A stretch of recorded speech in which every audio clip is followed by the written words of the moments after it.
class. I'd wink my eyelid. Those days went by so fast.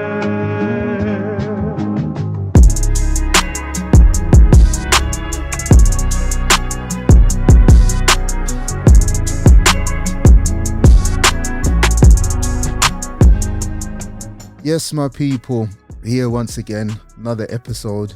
Jay and myself just kicking back.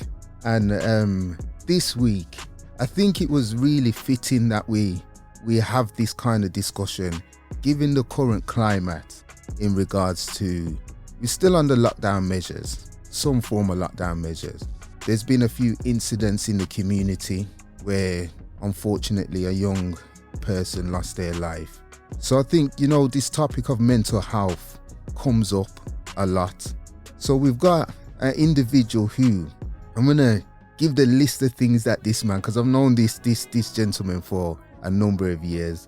This man's a poet, a writer, a graphic designer, photographer, videographer.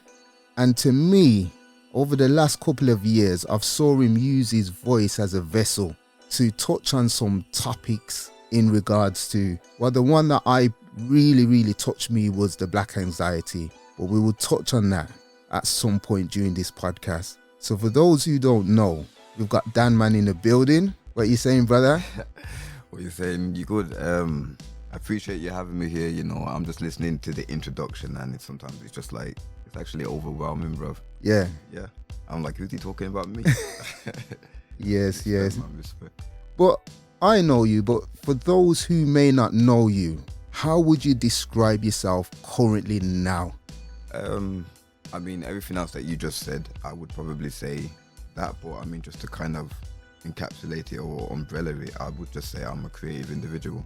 Yeah. That's just on a journey still. Yeah. That's all I can say. Good. So this podcast, I know I keep repeating myself, but this podcast is all about speaking to individual, and I've purposely chose to speak to individual from the inner city of Birmingham, because I believe that we don't praise or highlight enough of the positive things that people are doing within our city. There's a lot of people in the city that's doing some positive work that I believe needs some praise. So this is why we've set up this platform. We're going to go on a journey, but every journey starts at a starting point. So let's go back now to the early years. What was the family structure and the setup like for you growing up?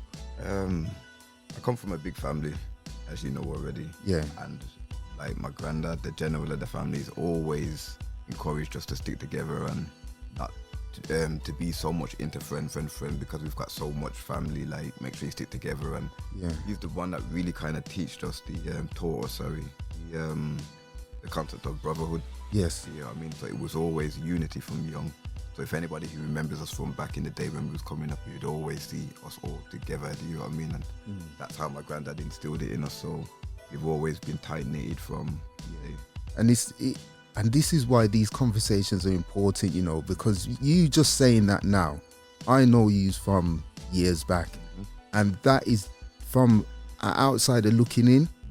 That sums it up perfectly in terms of S-Squad, that S-Squad fan. We'll touch on S-Squad as we go on, but that's how I see you, as a movement together, family orientated. So it's nice to hear that you've said, the foundation of where that teachings come from. My granddad said it, man. He said it. He made sure. He just says, if one of them, I'll give you an example. It's like, if one of you that's having a fight, you make sure they're fighting all of it. Is that kind of energy. That's what he instilled in us from young. So that's what it is still. And growing up, where did you grow up? Handsworth. Beat for anyone, if that's what you want to call it. Yes. Right in the heart. Yeah. And what was school life like for you? School was good, man. I wasn't really a bad youth, but I wasn't really an angel. Yeah. One of the ones where the balance, you know what I mean? I was far from a bad youth. If anything, I would probably be considered a good youth in school, you know what I mean? But I enjoyed school because it was everyone from around the way and family. So it was just very social, you know. Yeah. I enjoyed school because it was very social. And from all the interviews, the discussions that I've had, it's the similar narrative that's been put out there in terms of growing up was nice. But from people from the outside of, you know, especially Handsworth, there's so much negative narrative about it. It's just warming for me to have these conversations, and it's the same message consistently. Growing up was nice. You know, there was a sense of a community, community spirit. Unity, and it's like, for instance, we're on, say, Antrobus Road, Linwood Road, Douglas Road. Yeah. All the roads off Rookery Road, you know what I mean? And it's like, you can go to different roads and gel with the different little cliques that are there, but it's all love, you know what I mean? There's no kind of animosity. It's not like what it is today. It isn't. It isn't. And I mean, for me, because I'm an old buck, right? And my golden era, I would say, was late 80s, 90s. I'm talking about nice music. That's the best era, bro. That was my... Is that the same era for you as well? I was in the 90s. I was probably just going to St. John Wall in 94 or whatever. Yeah. 90s, 80s, 90s were the best era. That were, and what was the community like from your perspective, the community spirit? There was respect. As the youngest, I always remember respecting the older mans above us, you know what I mean? So there was order, there was, say, hierarchy. It's like, it's not even so much fear or reputation. There was an element of, these are the older guys. Yeah. You know what I mean? These are the... It was respectful. Yeah. It was very respectful. I mean, there was still bad stuff happening, but it was not like what it is today. It was an element of order, respect, and you just know the code, you know what I mean? Yeah. It doesn't seem to be a code anymore. We've lost that. A lot of people I've conversated with over this journey, it's a thing where we've lost that level of respect. You know, I remember the days where if I was getting up to mischief, someone else could pull me up, or someone else's parent could pull me up, but I wouldn't dare speak to someone else's child now.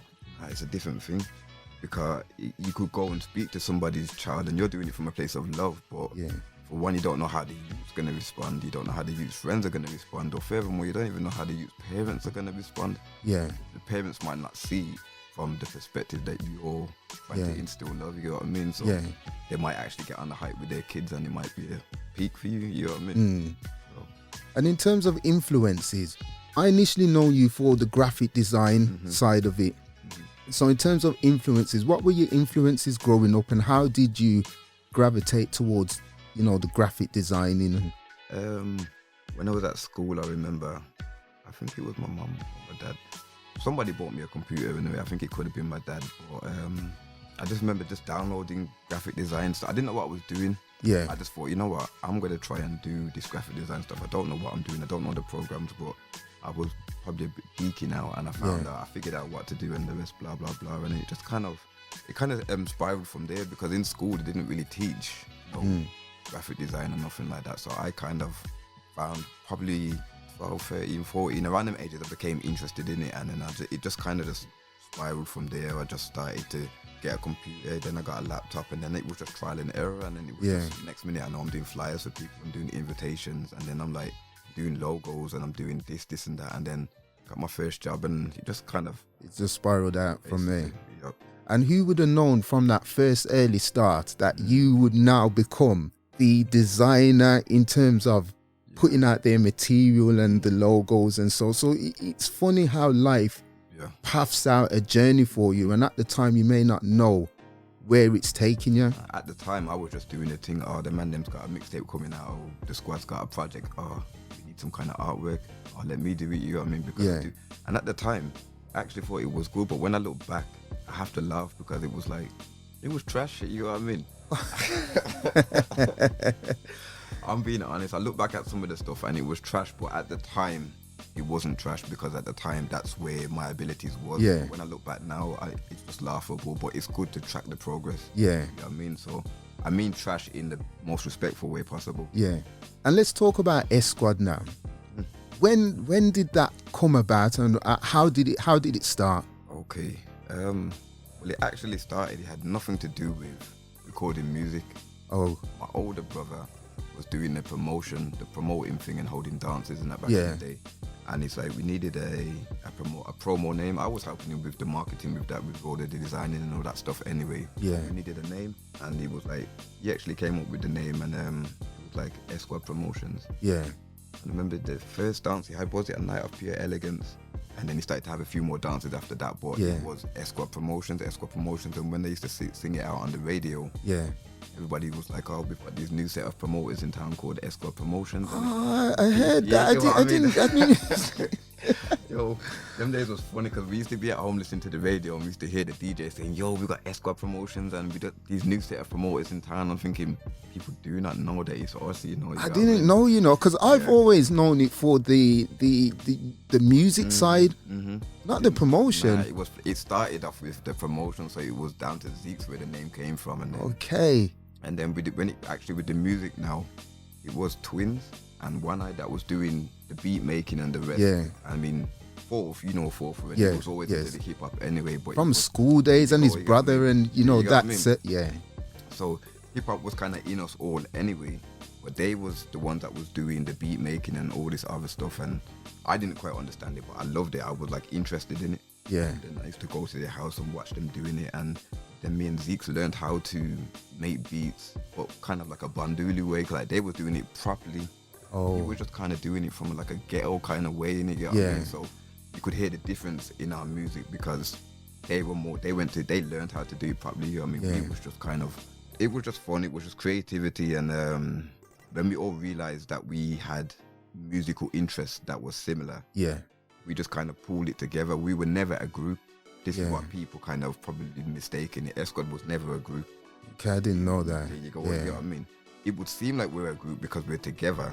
Yeah. But we were all, if you check it, look at Fourth's rap persona. Look at Ones, look at Meekses, look at Euros, look at C4s, everybody else that was rapping. Yeah. Even Minds, all of us were different. Kind of like the way Wu-Tang came together. They're all different people. Yeah.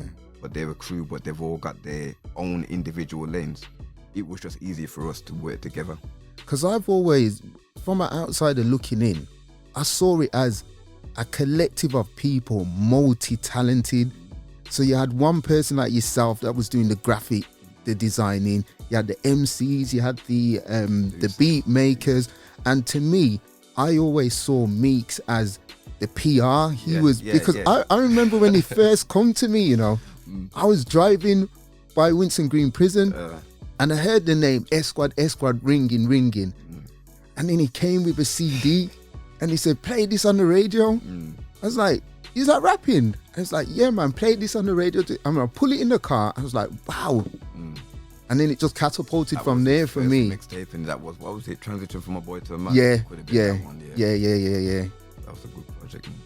I mean, with the Esquad, so was it a plan to move it forward, or because I always saw you as a group that was well organized and you could take it far? Like Meeks was like 100 miles an hour making contacts, and when I was looking at this group like forming, well, as you said, it wasn't a group but the collective, I thought these people can do something big, you know. We were saying that, it's funny that you said that, because we were saying that the other day, like if we was Esquad now and how the thing is, how the industry is, we could have made a lot more noise now if we came out now, do you know what I mean? But because we did this like well over 10, 15 years ago. Well over, you know what I mean? So obviously we didn't know the opportunities. The opportunities are different today, do you know what I mean? But it wasn't, I wouldn't really say it was planned. Like what I'm saying, everybody found out that we had the same kind of musical taste, and we kind of jumped on it. I'm not gonna lie, like Fourth was always doing it. Twins and One Eye was the ones who was learning it and active with the beat making. Me and Zeke decided to jump on it, and Meeks, I think Meeks was spending time, because he's the one who introduced us to Major. God bless his soul, I mean, RIEP Major. But Meeks was the one that introduced us, because he was chilling with DAZ and Stranger and Vortex. He was with them for a little bit, you know what I mean? Just being around, and then he brought Esquad to the studio, and then like what I said, we was never a group in it, so we would just all go to the studio with our own individual beats, our own individual tracks and the rest. And then it was like, hold on a minute, let's just make songs together, you know what I mean? So then were the days, man, I mean the days where we used to go to majors and book like 6, 7, 8 hour slots and just be in the studio all day. So like for the first hour it would be Fourth doing his thing. And then probably like 5th hour in, now we're doing collective tracks, you get what I mean? But and then it became a movement organically. Do you get what I mean? So that's what I can say. It was definitely not a planned thing, but because we're family, and sometimes it's like we're moving from the same brain, the same heartbeat. Do you get what I mean? It just organically just fitted into place. And I think you may not think it yourselves, but it's really put a blueprint for people moving forward. Because now, right, you see individuals that are making noise, whereas I always see yourselves, like the MD7s, we was talking about it earlier on, as the individuals that would, kind of like set it up. They were pioneers, definitely. Yeah, and you've got like, Pen Talk and, a lot of the early days rappers that no one really talks about that journey. But that journey is important because in terms of the mixtapes, putting the mixtapes out, getting your music on radio, and that was at a period as well where the fractions in the community were starting as well, where, it's well documented about the, some may call it post-Cold Wars or some may call it gang-related wars. And as the DJs as well, the DJs were going through it in terms of you get caught, because all you want to do as a DJ is just put the music on because it's good, but then you're getting messages, don't play this and don't play that. And so it's hard for the actual rappers to get their music on the radios. And that must have been mad for you, like, as DJs, for real, thinking about it, because mans would be like, oh, you like repping these mans, or you know what I mean, or it's a beef thing now because you like are disrespecting the side by not playing her. It must have been a madness. It was a weird period, because in terms of with the DJs are not involved. You're not involved, and you just want to put good music out there, but then you have conversations with other DJs and it's, wow, is it really worth it? Just can't be bothered. I'll just play all the American stuff and it, but then people will say, oh, you don't support the ends. But then if you support the ends, you get caught up in the politics. You get caught up. So it was a weird time period, to be honest. Can you imagine, man? So moving on now to the spoken words, was that something that you've always been interested in, or is that where your journey now is just taking you to another, period in your life? This one here, it was kind of accidental, if I'm being honest, because rapping and poetry is kind of like one and the same anyway, so I've always been writing.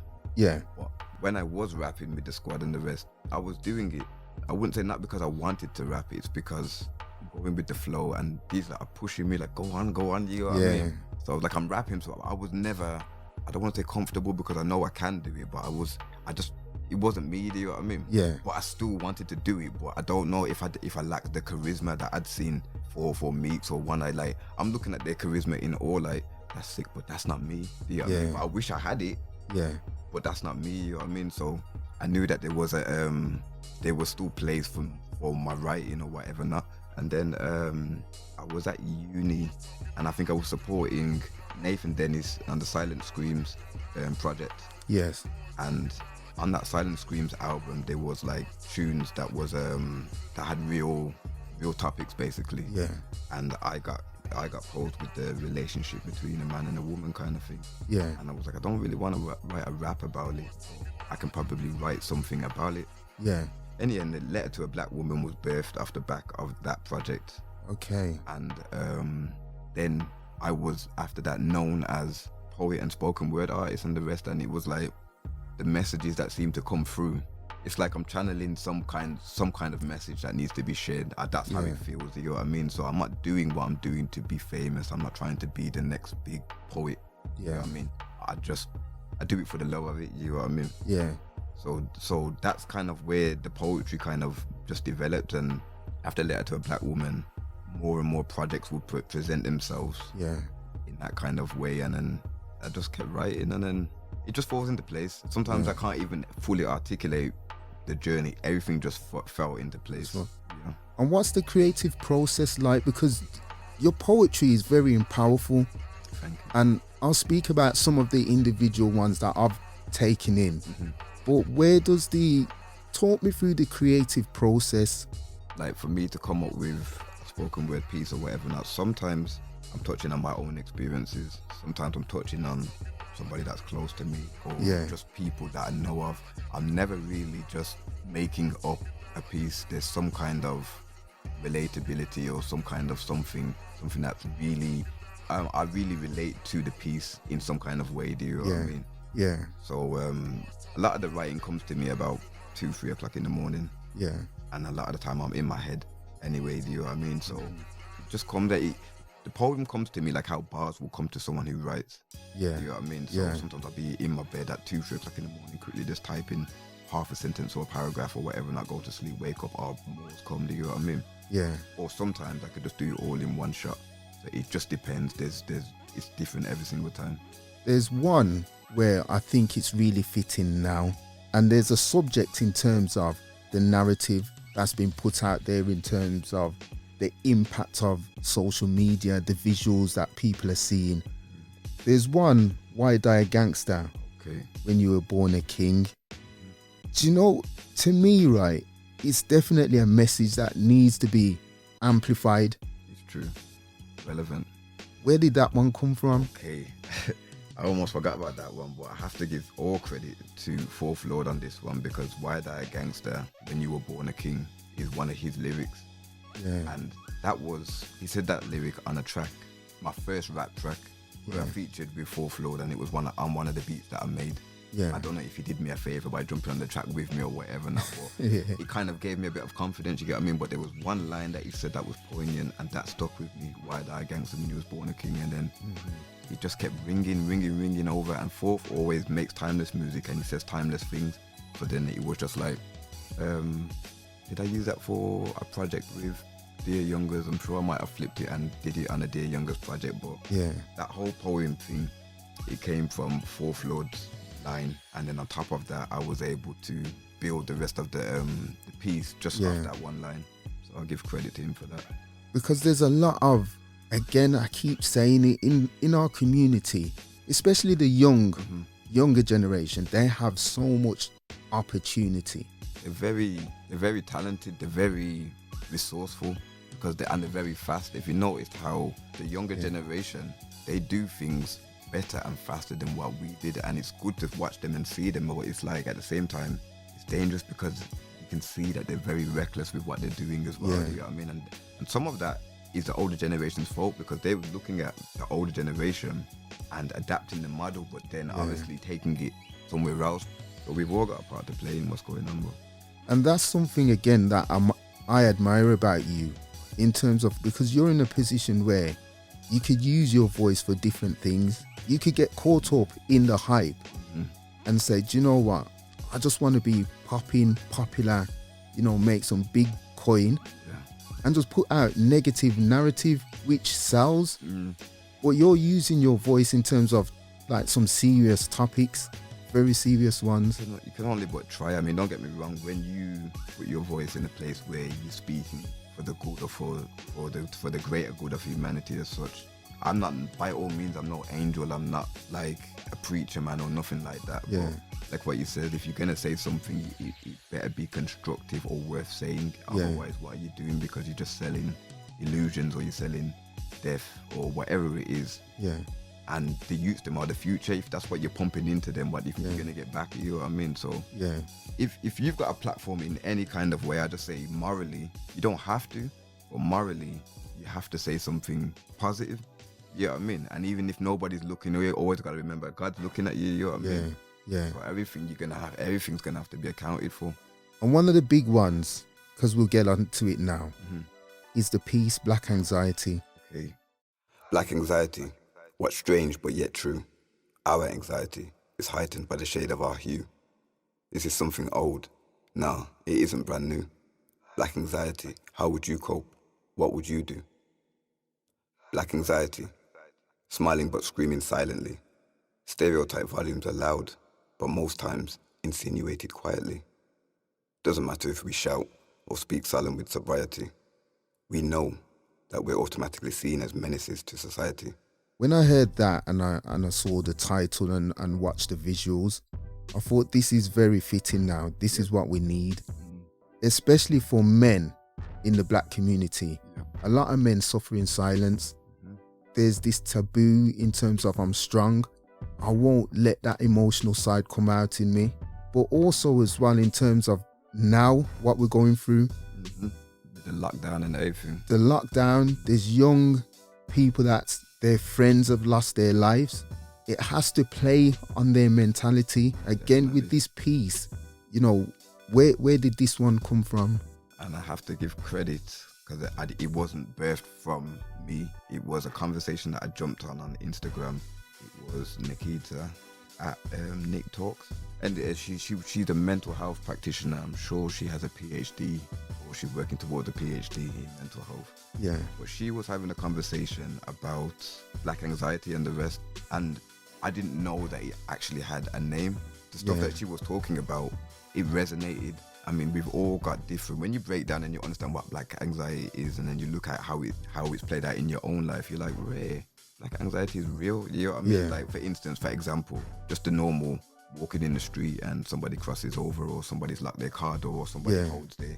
That's something that us as black. Don't get me wrong, it's not exclusive to the black community, but that's something that we've standardly dealt with forever. Do you know what I mean? Yes. So those kind of things, and then when you bring them into the workforce, all of the issues that black people face, do you get what I mean? All of that are umbrellaed under black anxiety.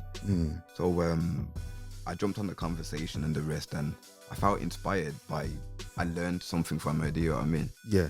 And then I asked her permission. I said, do you mind if I kind of flip this conversation into something, because it gave me a light bulb, you know what I mean? Yeah. And I think it's something that needs to kind of be spoken about. I mean, not necessarily preaching it to us, because we deal with it as people, but for people outside of our communities who don't necessarily know what it's like to be black as such. Yeah. I hate to say that, but you know what I mean? Yeah. So it's just like an insight into what we have to face daily. Yeah. I mean, we've all got normal anxieties. I mean, and that's not exclusive to colour, race, or whatever not. But as black people, we have another set of anxieties. Yeah. What I actually realised, and somebody else pointed this out to me, I'm talking about anxieties as black people dealing with everybody else, but we actually have a bunch of anxieties dealing with each other. Yeah. You get what I mean? Yes. And that's like some of the reasons why we've been having a lot of stuff happen in the community, because we've got black anxiety towards each other as well. Like, if I see another black man on the road, there's always this Western kind of Dirty Harry standoff. You know what I'm talking about? You know what I mean? Yeah. Why do we do that? It's that fear, and I think it goes back to as well where we had the beauty of growing up in a community where there was the community sense, but over the years that's been eroded, where now no one wants to help each other. Don't know if it's safe to even say wagwan or safe. Yeah. Or even nod. You know what I mean? It's a shame, but it's true what you say in terms of that black anxiety. There's big scope for it. It's not just one thing. I didn't look at it from the black on black perspective. That's not where I was going with it. But when somebody brought it to me, I was like, yeah, like, that's a whole nother thing. Yeah. But it's the same thing, but it's a whole different thing. There's something that I could actually attack. You get what I mean? Yeah. And also looking at it in terms of the division that I can see manifesting, not just our community, but as a result of this COVID-19, you've got the division of those who want to wear the mask, those who don't wear the mask. Then you've got the division of those who take the vaccine, those who won't take the vaccine, those who think COVID-19 is not real. Then you've got families that's lost, loved ones as a result of it. So now everyone's divided and no one wants to speak. There's plenty of different opinions and perspectives and the rest. All I just know is this is a great game of divide and conquer, do you know what I mean? Yeah. Because, like what you said, the whole world's been turned upside down. Now, issues that we used to have or used to think about, we no longer think about them because we're thinking about, like what you said, yeah, he's not wearing his mask, or they're having a party down the road, or the whole world's changed now, do you know what I mean? So it just shows you that mass manipulation and mass divide and conquer tactics, I'm not going to say that these people are right and these people are wrong. Everybody's entitled to their own opinion and the way they want to run their life, you know what I mean? Yeah. But it's just made things different, and life is different now, you know what I mean? Yeah. So, again, moving back onto the mental health, what's your kind of like perspective on, especially, and I have to speak about us as black males in regards to tackling that mental health topic, or there's people in the community that's been through trauma, whether it's witnessing their, friend or loved one, being shot or stabbed, losing a parent that may be serving big, long sentences, or absent fathers. It must play on these young kings' mental well-being. What's your take on that? I just think right about now, like what you just says, the whole ends, all of us, we all have some degree of PTSD. You know what I mean? We have some kind of trauma that we're kind of living our lives off.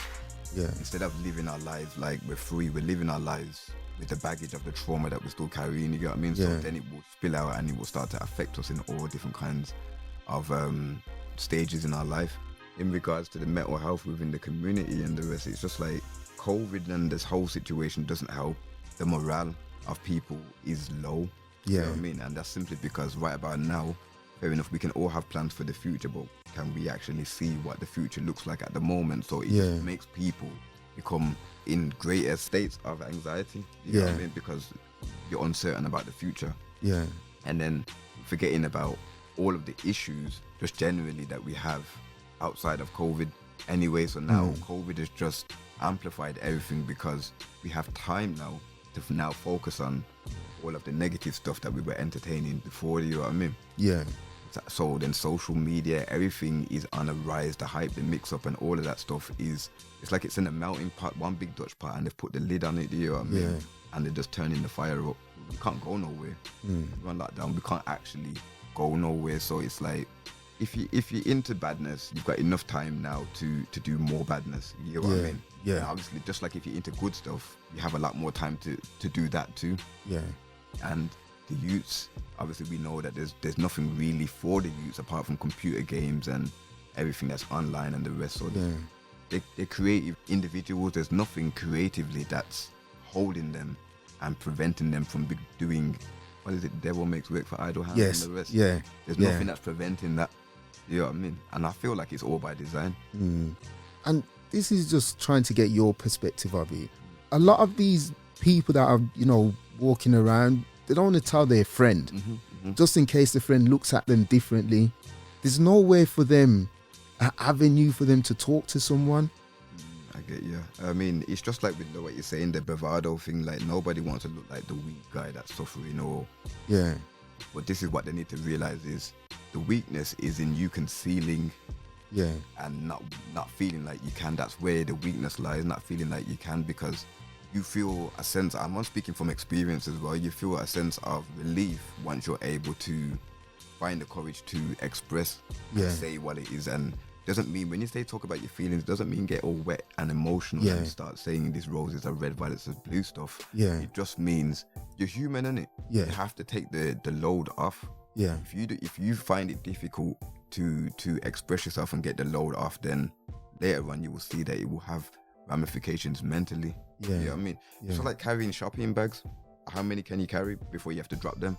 It's right. You know what I mean? So it's just, you have to, and you need to realize that there's a thin line between mental, like having bad mental health and, like losing your sanity and the rest. A very thin line. So we just need to try their hardest to hold it together and hold each other up as well.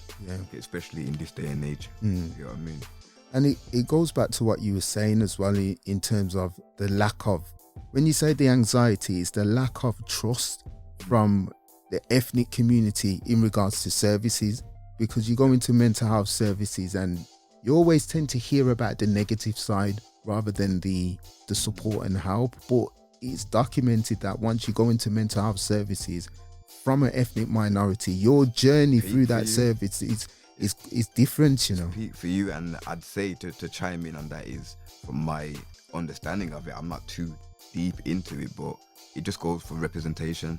And that obviously goes up the chain. If there isn't people like you that understand you, no offense, but Mr. Joe Bloggs or Mr. Smith or whoever can't prescribe something for me if you don't understand where I'm coming from or whatever. Like, you can't say what's good for my life. But Mrs.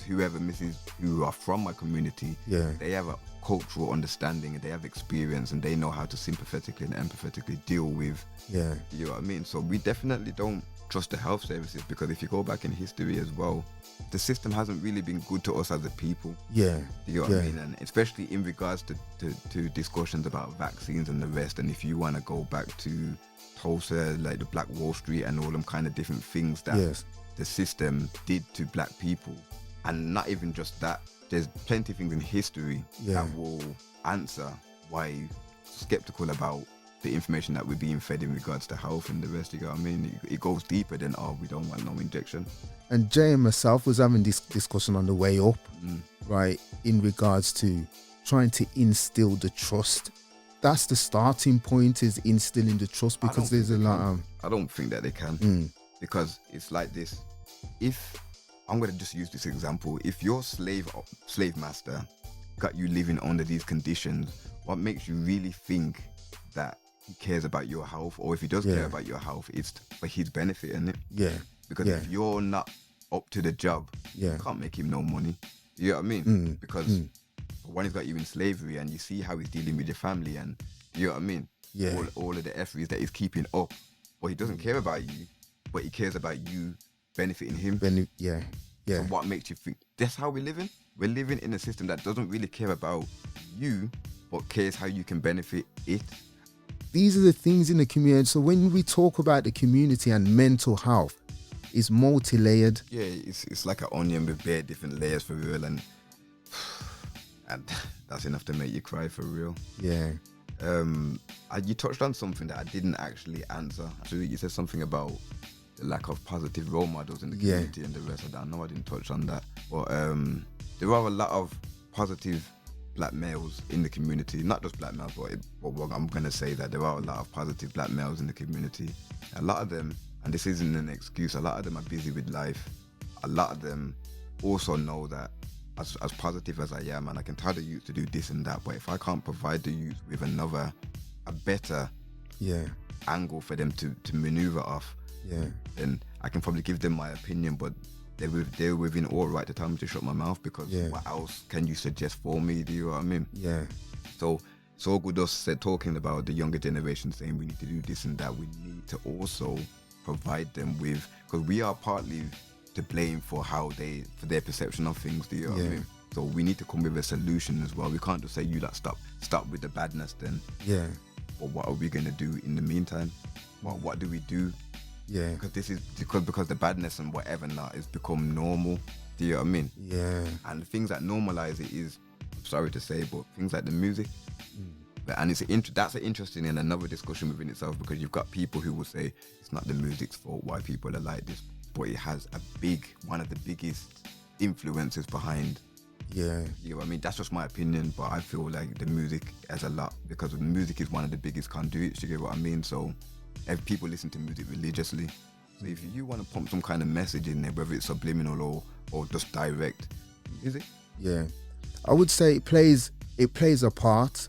I don't know how much part it plays, but I believe it does play a part. And the reason why I say this as well is that if you have an artist that's putting out a negative narrative, and then you've got an artist that's talking conscious lyrics, the one that's putting out the negative narrative, that's the one that will be shining the most, and that's the one that record labels or anyone that wants to invest in their career will invest. By design, because that's what we've been so desensitized and brought down to lower vibrational levels. It's like that's what we resonate with. So the positive frequency, and it's not even touching. You know what I mean? Like if I put something out which I know it has a positive message to it, I don't expect the big millions hits and the views and the likes. Now that's not why I do it. You know what I mean? I just know that certain messages, like the universe is watching, and and it's good vibration, good karmic energy that I will be receiving. You know what I mean? I'm not out here trying to sell death or illusion. Because a lot of the people pumping that message, a lot of them don't even live that life themselves. You know what I mean? So it's for the money. I'm not someone that will do that for the money when I know that I got a daughter. My daughter's watching me. You know what I mean? Attentively as well. I got nieces and nephews and just other people around. personally, I don't think it's right to do that, but I don't tell no one how to do their thing. I just know morally what's right, you know what I mean? And that goes back to what we were talking about right at the start of the conversation. You know, the seed was planted in you from day one. Yeah. You know, there's the saying out there, you can't bend a branch when it's a tree. Basically. So, you know, it's your take on things and just how you articulate yourself. It's from that, planted that seed from an early stage. And that's why you won't compromise. Well, it's come from way back. When you look at it like that, yeah, it makes sense. Yeah. Because sometimes you don't deep your own self like that, you know what I mean? But sometimes it's interesting to hear another perspective. It's like, oh yeah. So moving on now to current day, what are you involved in now, or what's the next steps for you? Okay. Well, I've always, you know, that I do the graphic design and the rest of that's never stopped really. These days, I've been doing a lot of video work, and I'm learning it but getting better at it. Yeah. So creatively, I'm still creating. Outside of that, I'm still writing. I will always be writing. There's a few projects that I have in the pipelines, spoken word ones as well. I probably won't stop doing those. Yeah. As long as there's always a relevant message to speak on. Yeah. I will always speak on it. So, and then I do have something that I'm trying to set up. Well, that I'm setting up. It's the kind of work with the youth, and it's called creative expressions. It's to work with the youth, and it's to get the youth to express themselves creatively. It's to try and provide an outlet for the youth in the same way that I kind of do. And it's not exclusive to poetry. Yeah. It's a creative expression, whatever the individual chooses to express, however they want to do it. But the way I want to do it, I want to do it where there's websites involved, there's book publishing involved, there's videos being made and produced and exported and whatever not. So because I haven't directly got it in the way that I haven't got it patterned the way that I want it to pattern at the moment, due to all this COVID stuff. I don't really want to overly talk about it, but it's coming soon. It's already in the pipeline. The wheels are already spinning. You know what I mean? But my aim is to work with the youth and encourage their vocabulary, their creativity, and just to give them like self-confidence and make them not feel any kind of stigma about expressing themselves. You know what I mean? Especially with the mental health and with everything that's going on, you know what I mean? Yeah. So it's just to harness the creativity in the children, because they are the future, and you don't know where that seed that you've planted where it's gonna grow to, you know what I mean? You don't know. Like, that could be the world changer, the future world changer that you're speaking to. You don't know, you know what I mean? So, and that's fitting for, as you said, the current time. I believe that by creating these safe spaces, the youth need it. They need it. I mean, we can't change the world, but by creating that safe space, it will go some way to helping in terms of with the mental health side of things. Because I mean, if you can provide some kind of preventative kind of measures, prevention is better than curing it. Yeah. So if you can save just one child, or not save, but steer them down the right path. If you can do that, then I'm sure you've done your job. You know what I mean? So if you can reach one person, it's cool. If you can reach 5, it's even better. If you can reach more, then good. Yeah. But if you can reach one person, you know what I mean? So yes.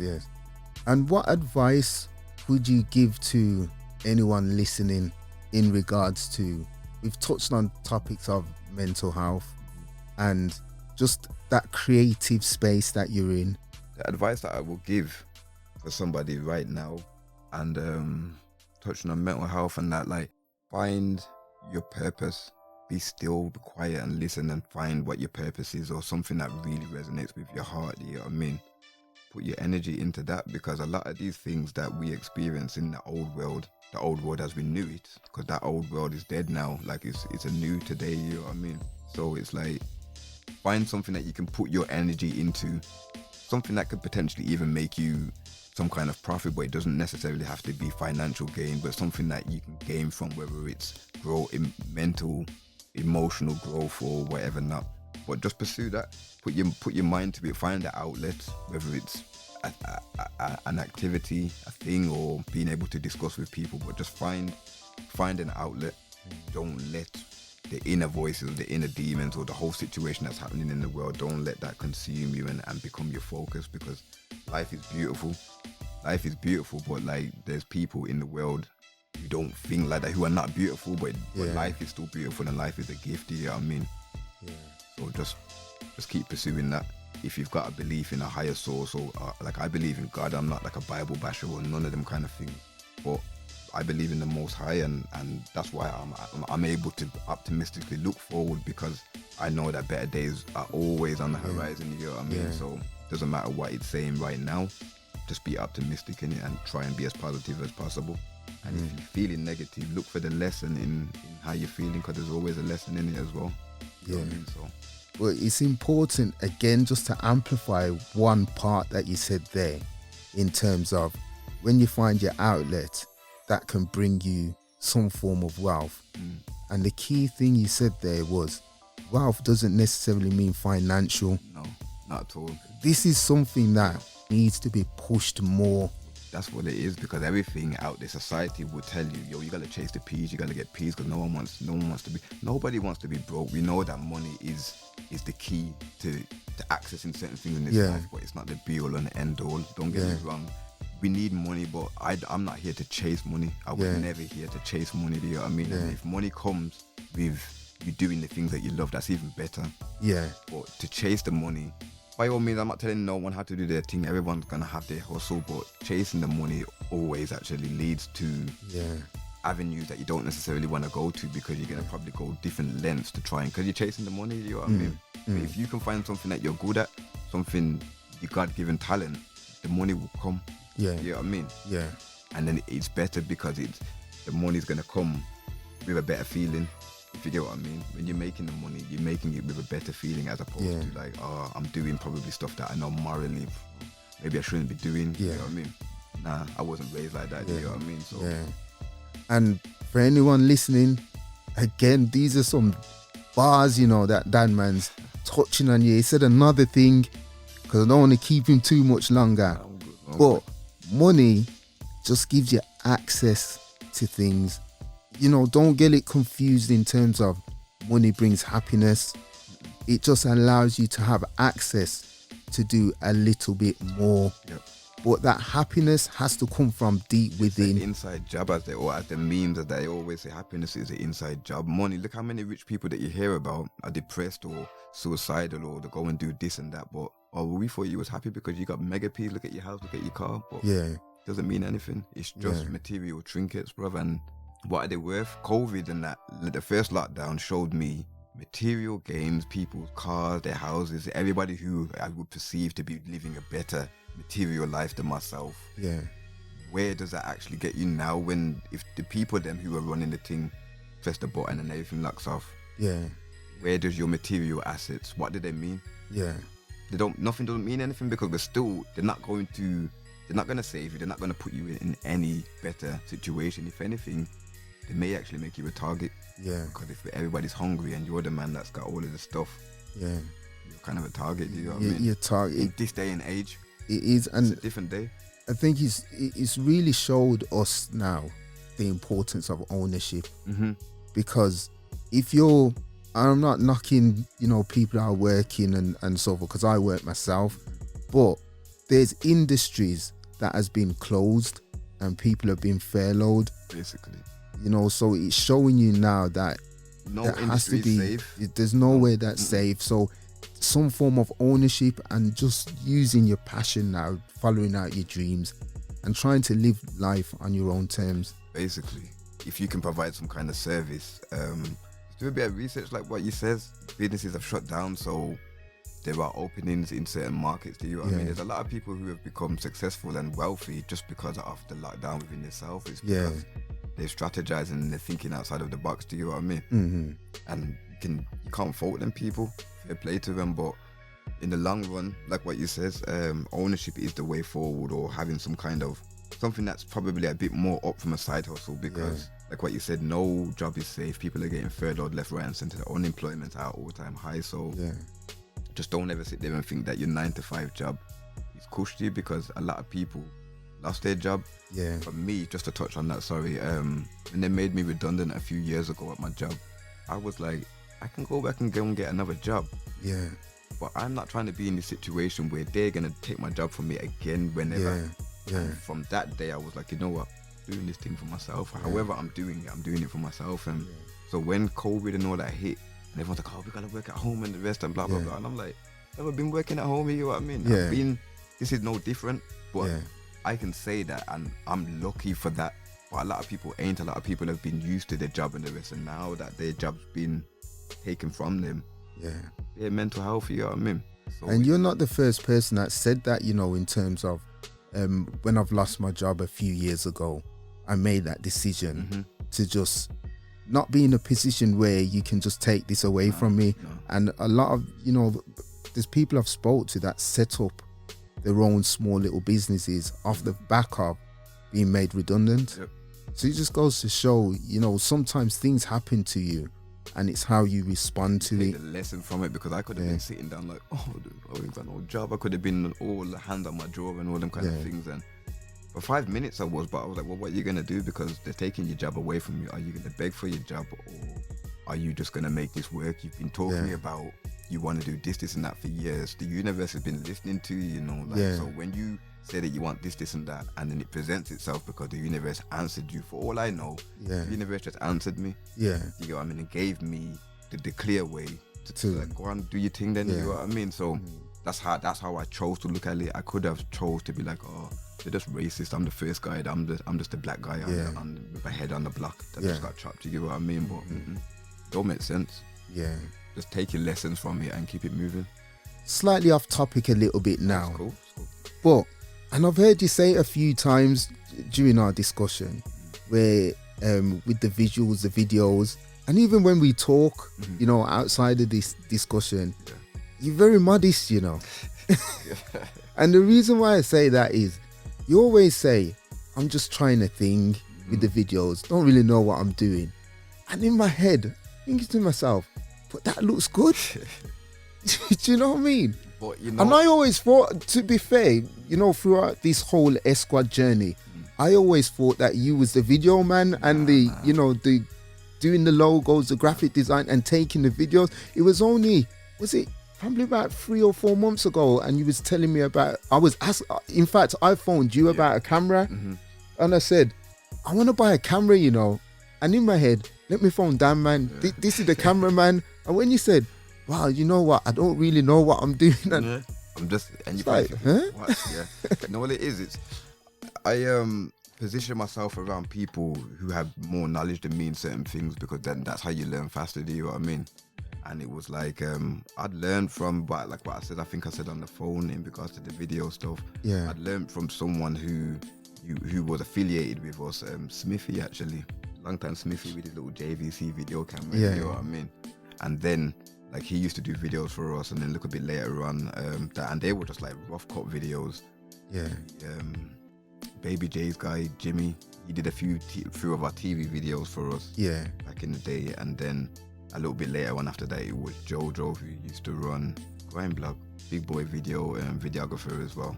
Big up Jojo. But it was me just watching. I'm thinking, we've been doing this stuff for so long.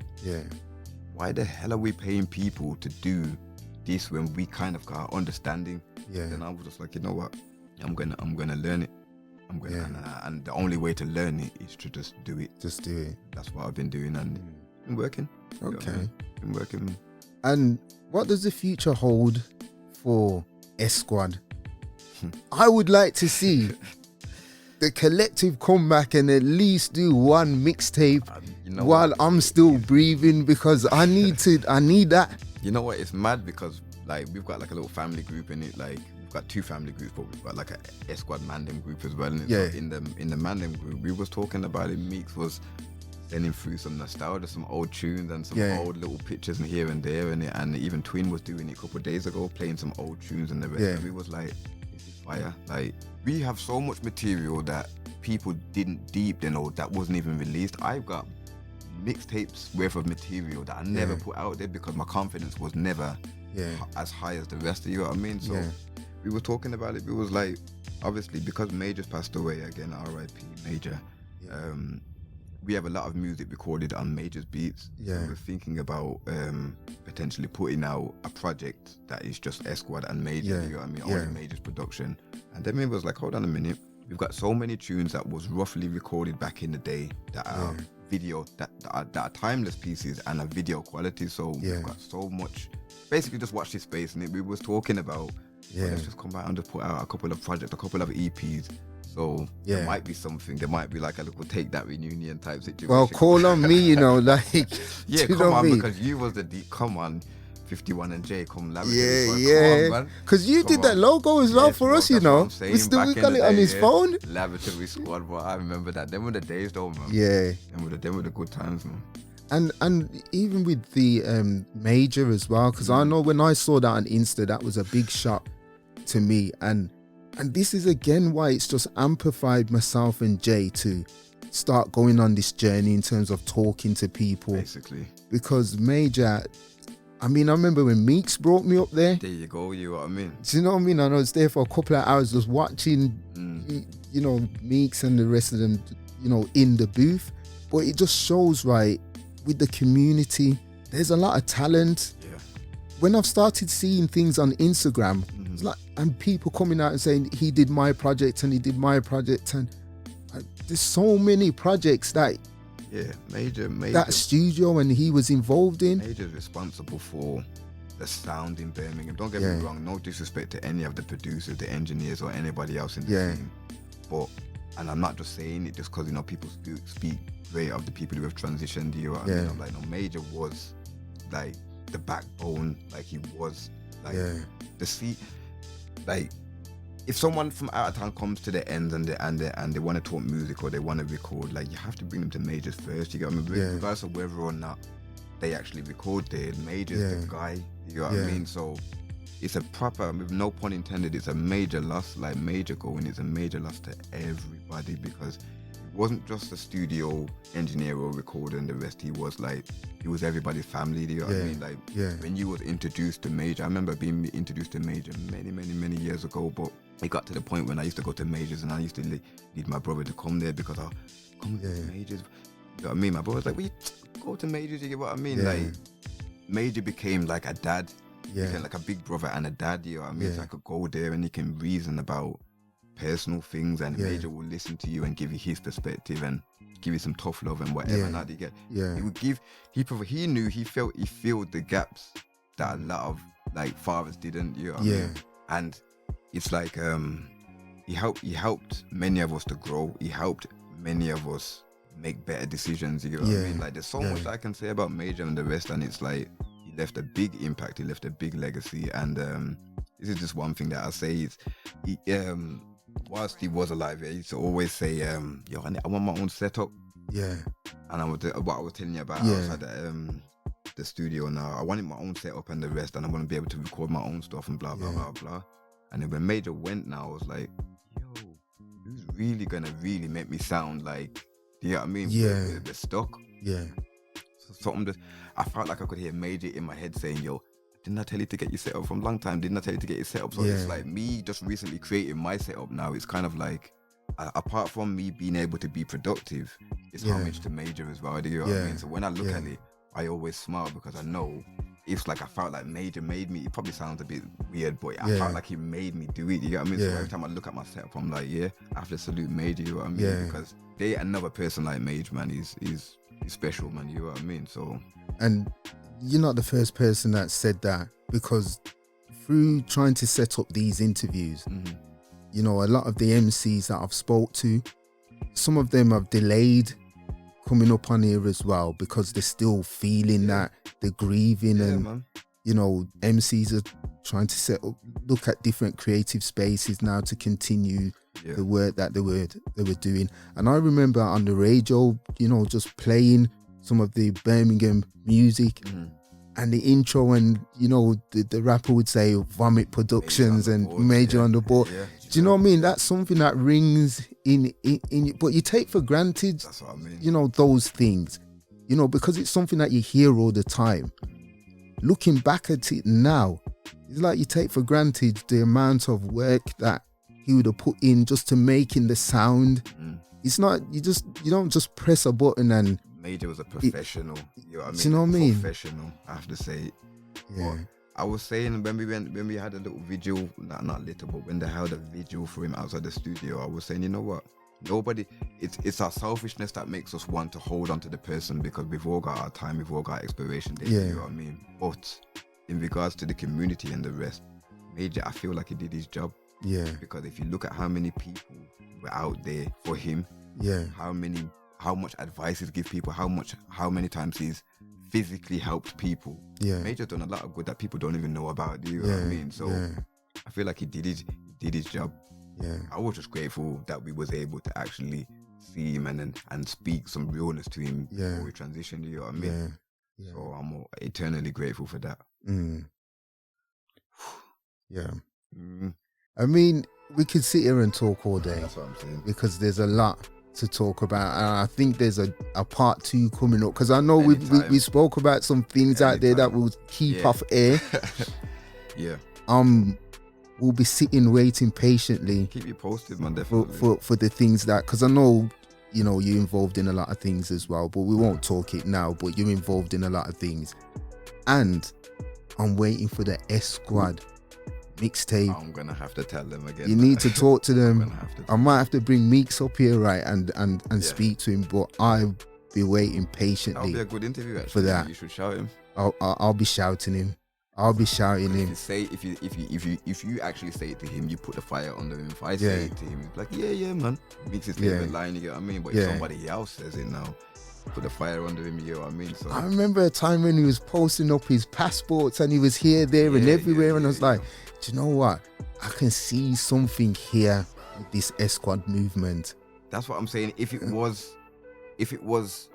yesterday was today, it Yeah. would be a different thing. Yeah. Because the drive and the hunger and the enthusiasm that we had for it, we were just having fun. Yeah. We was having so much fun, and because times are different now and more information and knowledge is available now, Yeah, we didn't kind of know how to pattern the thing properly. We were Yeah. just like, yo, we're from the ends and we're making music well and we're trying to get on TV. Is what Yeah. it is, you know what I mean? yeah. Didn't know how to pattern the thing, but in this day and age now, Yeah. it's like, There was a lot back then that I see. As you said, if it was this time period, it would be different. You mean you had the S Squads, you had, you know, you had the Slash, you had Royalists, Royalists, Downsides, Tiny Presents. yeah. There were so many, Yeah, you know what? our British Intelligence. You know, I've got Fifth so Element, many. Fifth yeah. Element. Yeah. You know, Hildank. Yeah, there was. You had so much. I've got like loads of CDs of all these people. I don't want to say too much names because I don't want to miss anyone out, right? And do you know what I mean? But there was so much different collectives. Yeah.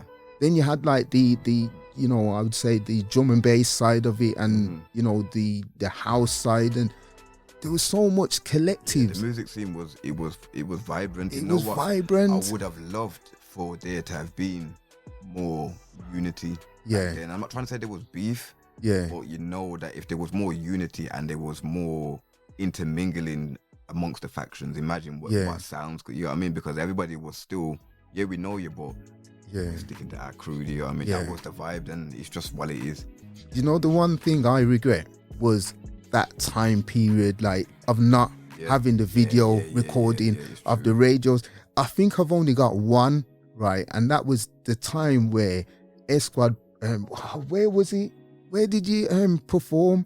It was out of town. Was it Scissor, yeah. That was Adam's dance was running it. Yeah, R.I.P. Adam, yeah. Yeah. That. His dance. I have to salute Adam as well, because he was one of the only promoters around the ends who showed us love enough to do that. You know what I mean? Yeah. Because he didn't have to do that, but he chose to do it because obviously respect and love. You know what I mean? So I have to salute him for doing that still.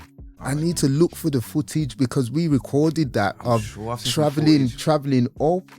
We've got it on. I had the camcorder traveling I'd up love to see that, and you know. speaking to. I'd love to see that. And I regret not documenting more because, as you said, it was vibrant that time. There was so much different, you know, groups. They were good. They were good times, man. Yeah. They were good. Listening to your show, when was it? Was it Thursday or Friday? Thursday. yo, you know, everybody used to tune in like, shh, laboratory squads on that. You know what I mean? Yo, you just want to hear your tune, like especially if you cut a new tune from Major and the rest. I'm like, yeah, I'm sending this to the radio. But then you used to go ham on the radio, like, I have to salute you still. Like, I had it, we had it on, but it, as I said like earlier on, it got to the stage where, you know, it was getting too much, right? You didn't want to get drawn into, because it was a period where now the fractions were starting to emerge, and you just didn't want to get drawn in, and you slowly started hearing the DJs like slowly move away from, and we were just passionate about music. We, as DJs, we used to speak, nobody was involved in what was happening, but you'd get the phone calls, and myself and Jay used to go to some mad spots, you know, to pick up. We didn't care where we went, you know, to pick up CDs. We had people giving us CDs, phoning us, come and collect this. And we weren't thinking at the time, we wasn't thinking, you shouldn't go there, you shouldn't go down there. You wasn't thinking, because we loved the music so much. We couldn't get enough of the Birmingham sound. Yeah, you like repped it properly, man. You like really repped the ends properly, man. Yeah, like, I have to salute you, you really did. And then you had the likes of like Noodles, you know, Banky and all them. That was like really playing the, you know, the Birmingham sound, like they were playing it hard. Yeah, he repped, definitely Noodles did. And Noodles as well, man. I've got to do a series, you know, if it wasn't for the DJs. You should, because that would make sense, and it would be interesting to hear DJ stories, you know, like the stuff that they've seen on their journeys and the rest. Yeah, that would be hilarious. Yeah, it would be good, man, because I know, even listening to Sting FM, when I used to listen to Noodles and Banky, their champion, and Pat Jam as well, you're listening to those DJs and you're saying, oh, they've got this track, I need to try and find that. Do you know what I mean? Because they used to break a lot of tunes. They were like really up to. Yeah, I'm sure they hosted one of our mixtapes as well. Noodles and the Champions in Action. Yeah. Something in the man.